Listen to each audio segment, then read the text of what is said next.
do it. Please, show me!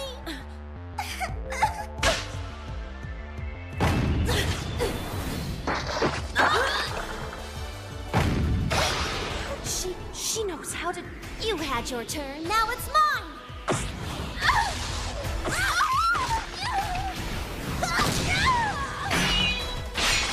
Secret weapon is Suzu. It's gonna strike.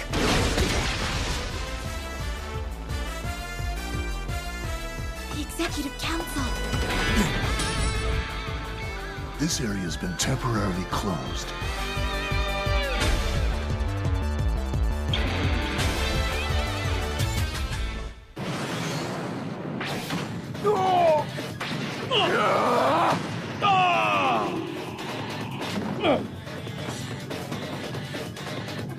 Ano bang kailangan ng mga taong ito sa amin? Baka naman nalulungkot ka na dyan. Sasamahan na lang. Mag-enjoy tayo. Jackie! Ha?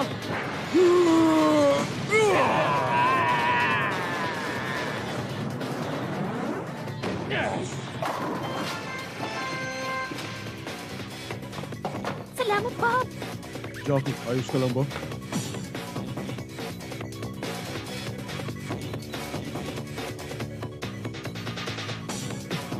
Palagay ko magiging magulo ang labanang to. Oh, ano kayo ngayon? Akala nyo kasi mga mahinang klase lang kami ng mga kasama ko, no? Lahat kami ng mga kasama ko ay miyembro ng enforcement team. Kung ganun, sino ka? Hindi mo siya naaalala? Siya yung pinalipad ni Soichiro kanina sa isang suntok lang. Oh, sabi na nga ba, parang pamilya sa akin ang pangit niyang mukha eh. Ang yabang mo. Lagot ka! Mabuti na lang at nagkaganito. Dahil sa kadadaldal niyo, nagawa kong lakasan ang chin ng katawan ko. Bob, gagawa ko ng daan. Papunta din sa elevator. Kumanda ka. Jackie. Handa na kayo? Eto na! Shinirikugo! Batay Hoken!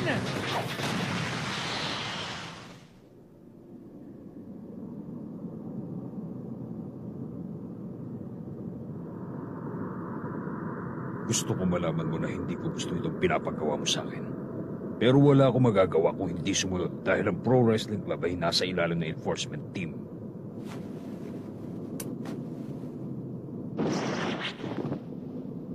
Na maging third year ako, pinayagan ako na maging isang berdugo ng enforcement team. Pagkatapos ngayon, ako nautusan na iligpit ng isang walang kwentang taong katulad mo. Hindi ba isang kahiyahiyang assignment yun? Masyado kang maraming sinasabi dyan! Bakulaw!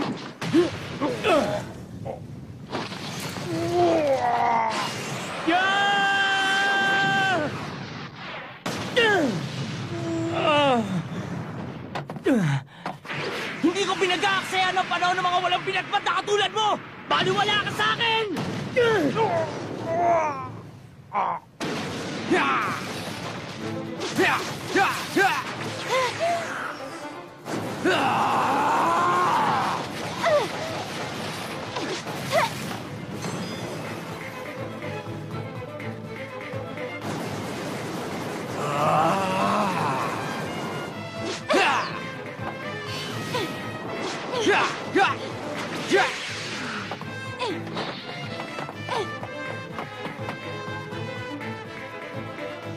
Hindi ko alam kung bakit ganito. Pero hindi ko na nararamdaman ang kaba na naramdaman ko noon.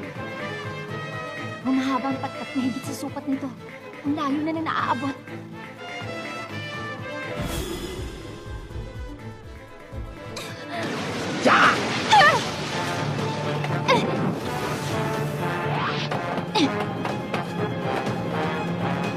Mahirap ito. Kailangan mag-concentrate ako sa laban. Kaba ako. Nawala ng tuluyan ng kaba ko.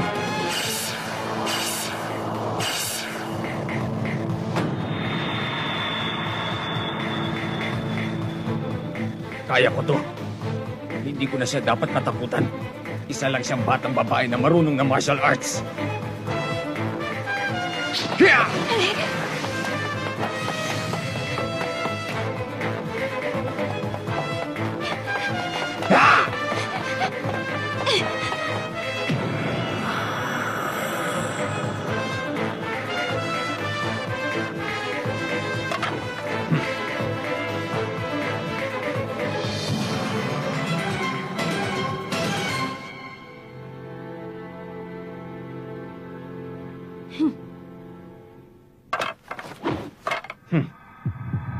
Kaya pala panay takbo mo paakyat ng hagdan. Ngayon, alam ko na kung bakit. Paiba-iba kasi ang mga atake na ginagawa niya gamit ng patpat niya. Para malabanan yun. Wala ko ibang paraan kundi gumamit ng mga thrusting attack dito sa hagdan.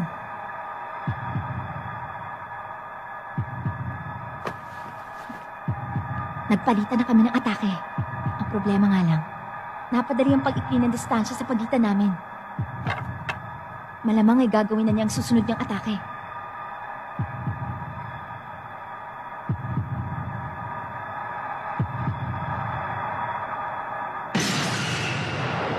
Laban na!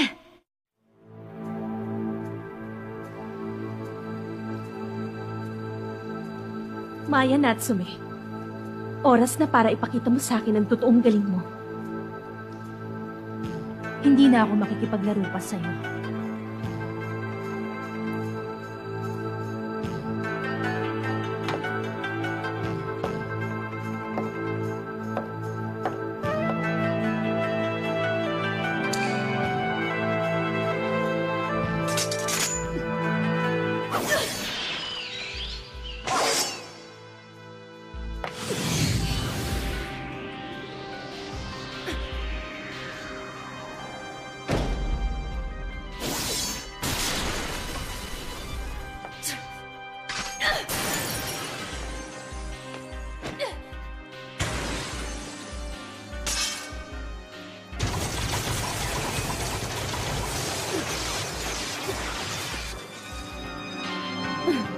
Mukhang puro ilag na lang ang ginagawa niya.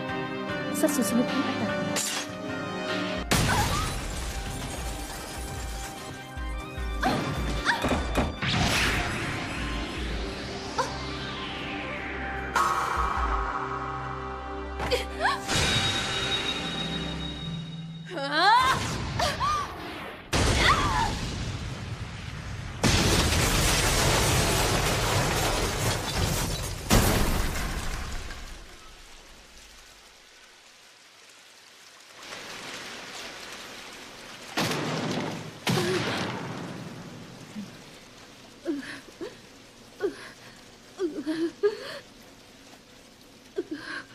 Mukhang napasobra yata.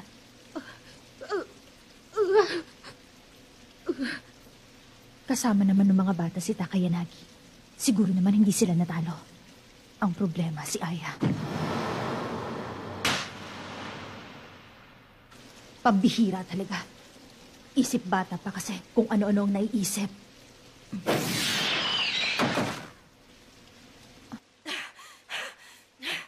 We're not finished! Not even close! Hindi pa tapos ang laban nating ito!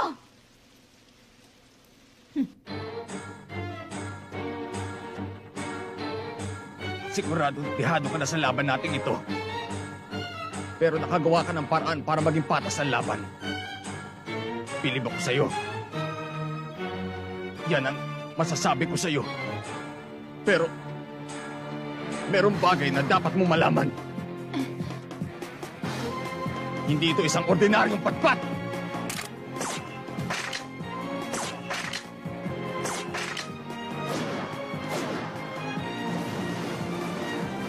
Ngayon, kumanda ka! Tapos ka na! Dadalhin na kita sa huling antungan! Ano? Imposible! Shin Muso Tagami Reunited! Ichiyo no Ichi! Kai!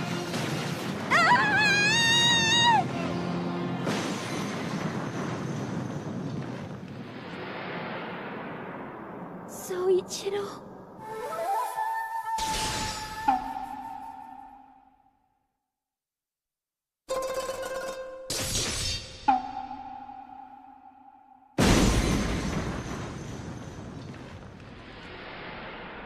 Soichiro-sama.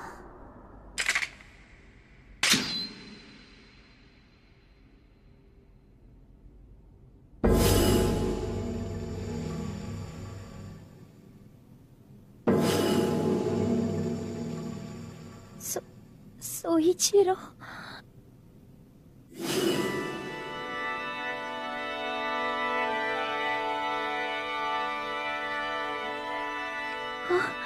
Ano itong nakikita ko? Ito ba si Soichiro? Nakikita ko siya. Nakikita ko siya.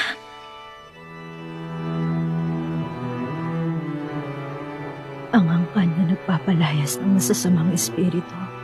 Tinatawag ang masasamang espiritu at ikinukulong ang mga to sa katawan nila. Sila mismo ay nagiging katulad ng mga espiritong nilalabanan nila. Simula pa'y kinamumuhian sila ng mga tao at masasamang espiritu. Sila ang sinumpang angkan. Pero Soichiro, wag mo silang kamumuhian. Sisirain ng galit at puot ang iyong chi. Kapag nasira ang iyong chi, hindi mo magagamit ang kapangyarihan mo. Hindi po. Pangako. Palalakasin ko ang kapangyarihan ko. Gagantihan ko ang mga gumawa nito sa inyo, Mama. Tatapusin ko silang lahat.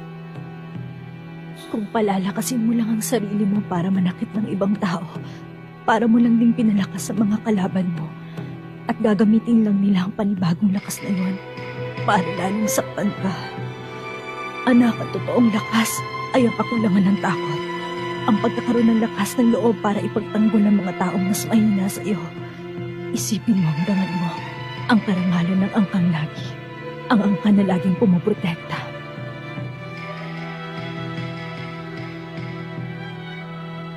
Ang angka na laging lumalaban para sa kapanganan ng mga mahihina at inosente.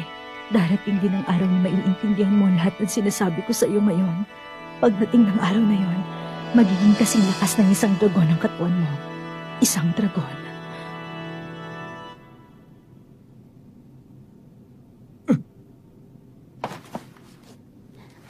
Nakakainis na. Kasi, lagi ko na lang iniisip si Soichiro.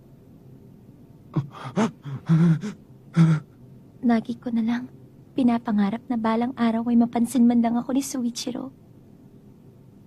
Pero kahit anong gawin ko, hindi naman gagawin ni Soichiro yun. Bakit kaya? Tama na. Tapos na ang labang ito. Kapag nagpatuloy tayo, may masasaktan sa ating dalawa. Pasensya na pero bilang asawa niya, hindi ako pwedeng matalo sa labang ito. Hindi ako papayag. Ano ito? Tinatawag ako. Ano? Tuwang.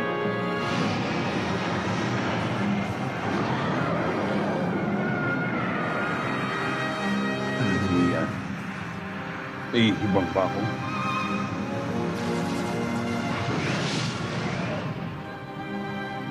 Oh.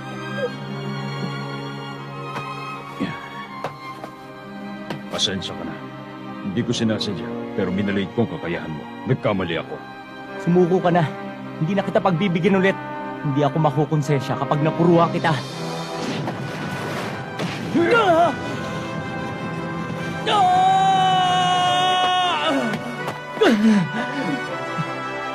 Binabalik ko lang ang ginawa mo sa akin, Luna.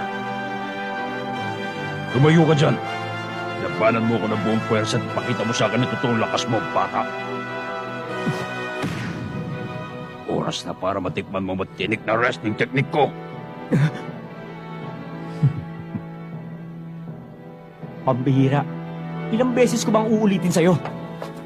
Hindi ako mag-aaksaya ng oras sa isang walang binatmat na katulad mo. Pero wala na akong magagawa. Pababagsakin na kita gamit ang isang suntok lang.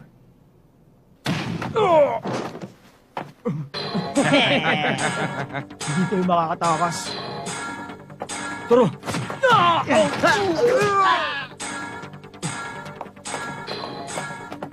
Dito ka muna sa loob. Pero, Basta dyan ka muna sa loob. bakit pa, Bob? Ayoko magtago dito. Mas ligtas ka dito. Babalikan na lang kita. Pangako. Pero, Bob, Tapos ka!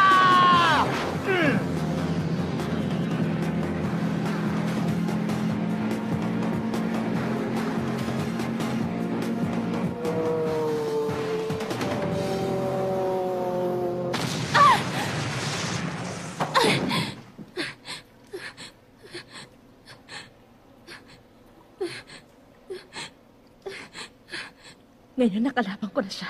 Naiintindihan ko na. Alam ko na kung bakit kinatatakutan ng lahat si Maya Natsume. Kahit na galit sila sa kanya, wala silang magawa.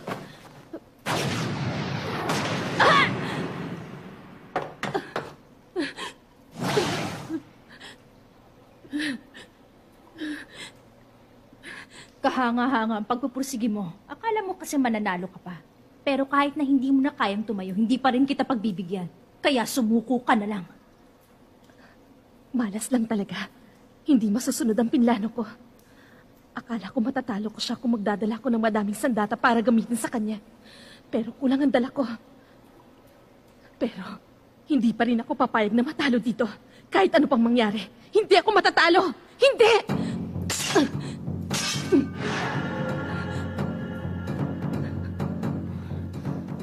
May natitira pa siyang kutsilyo. Siguro, 20 na yung naihagis niya.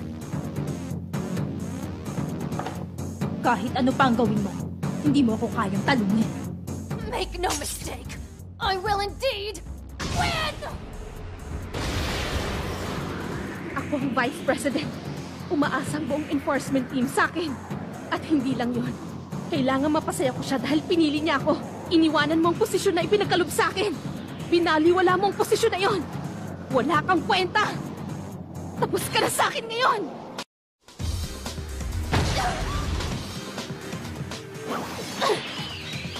Isa, dalawa, tatlo, apat. Sabi na nga ba may panglima pa? Ang special technique ng Izuzo ay ang Shadow Blade. Kailangan ilagay.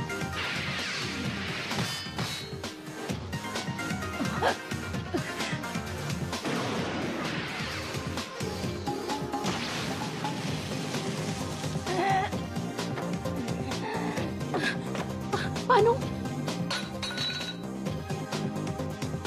Hindi. Hindi ako pwede magpatalo sa babaeng to. Umasa silang lahat sa akin. Ako ang pinuno nila. Hindi kayo magtatagumpay. Hindi magtatagumpay ang pinabalak nyo. Hindi ako papayag! Ang responsibilidad na pinagkalob sa akin ay mas mabigat pa sa pinagkalob sa'yo! Natsumi Ryo! Kongo Hashiki! Renkan Tenpen Tekageki!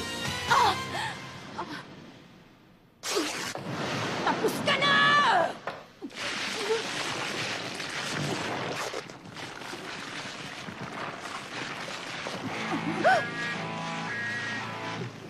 Hindi ko na kaya. Nanghihina ng buong katawan ko. Hindi ko na kaya kontrolin. Pagbihira. Napalitaw ng babaeng ito ang totoong anyo ko. Ang anyo kong hindi pa nakikita ng kahit kasino. Nabalitaan kong may ganito. Mga gumagamit ng chi para itago ang taba nila sa loob ng katawan. Kaya pala, hindi ko makita kung saan niya tinatagong lahat ng mga kutsilong yun. Pupulupot!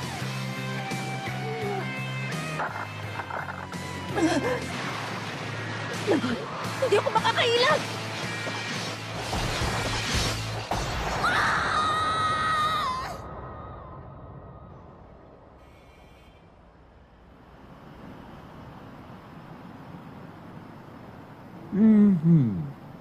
Ang galing ko talaga. Walang kupas ang kagwapuhan ko. Sa wakas, dumating din siya.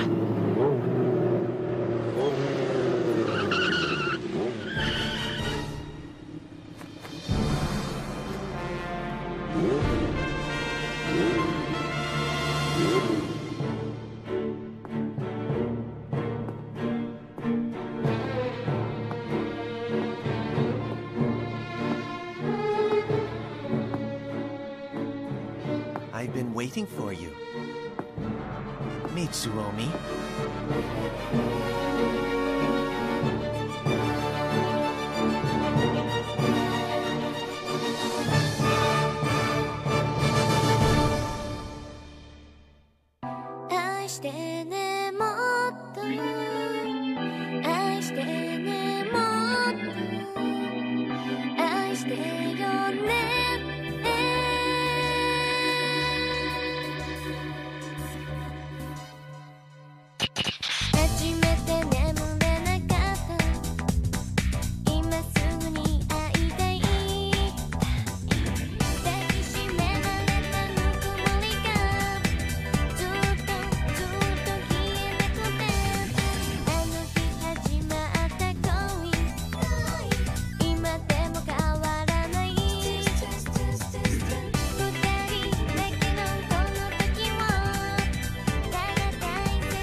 It's your own moves that are killing you, boy. Saga is not easy prey. Your ill-conceived attacks are not going to work against him. Next episode of Tenjo Tenge, Breakthrough. This battle has just begun.